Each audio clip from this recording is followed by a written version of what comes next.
Welcome to our latest episode of #Thinking Together. Our thoughts are so powerful.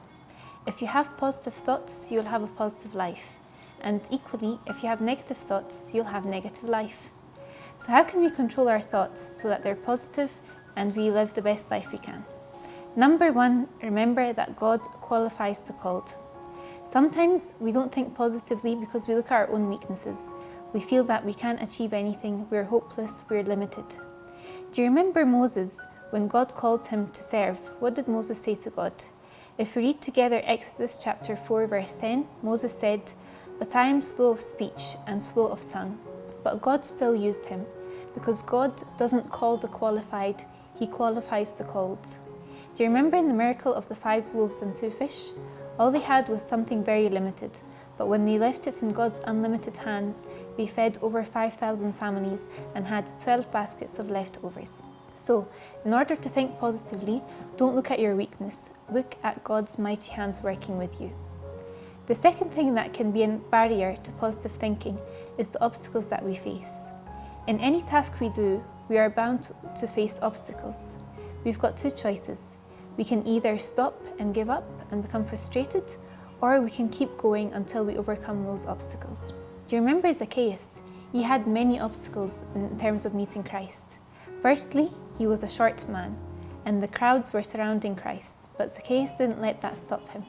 What he done was he went and climbed up a tree so he can overcome this. Also, Zacchaeus was known as a chief tax collector, so he was hated by everyone. Again, he did not let this stop him from speaking to God, and God responded to him. We also have the example of Lionel Messi. He is now one of the world's most famous and loved football players. However, at the age of 11, he was diagnosed with growth hormone deficiency. He could have given up on his dream, but no, he worked extra hard, and now look at the success he's achieved.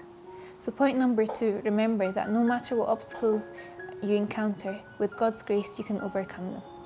And the third thing that will make us think positively is a concept called lighting a candle. Do you remember what Christ told us in Matthew chapter 7 verse 3?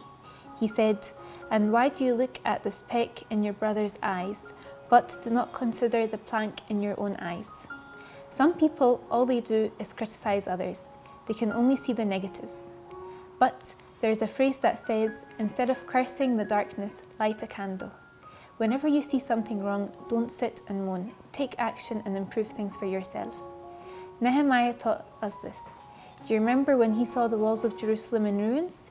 He could have just sat and cried and done nothing, or blamed his ancestors. But no, Nehemiah took action. He gathered the people and motivated them, and together they built the walls of Jerusalem. So, to summarize, our thoughts are so important because they determine our lives. Therefore, we need to have positive thoughts.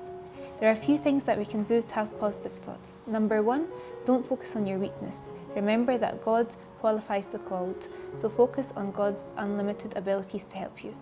Point number 2, any obstacle you face, don't give up. Keep going and don't let that stop you from achieving your dream. And finally, when you notice something wrong, don't curse the darkness. Light a candle, take action and improve things. Thank you so much for joining us on this episode, and we look forward to seeing you in our next episode of #Thinking Together.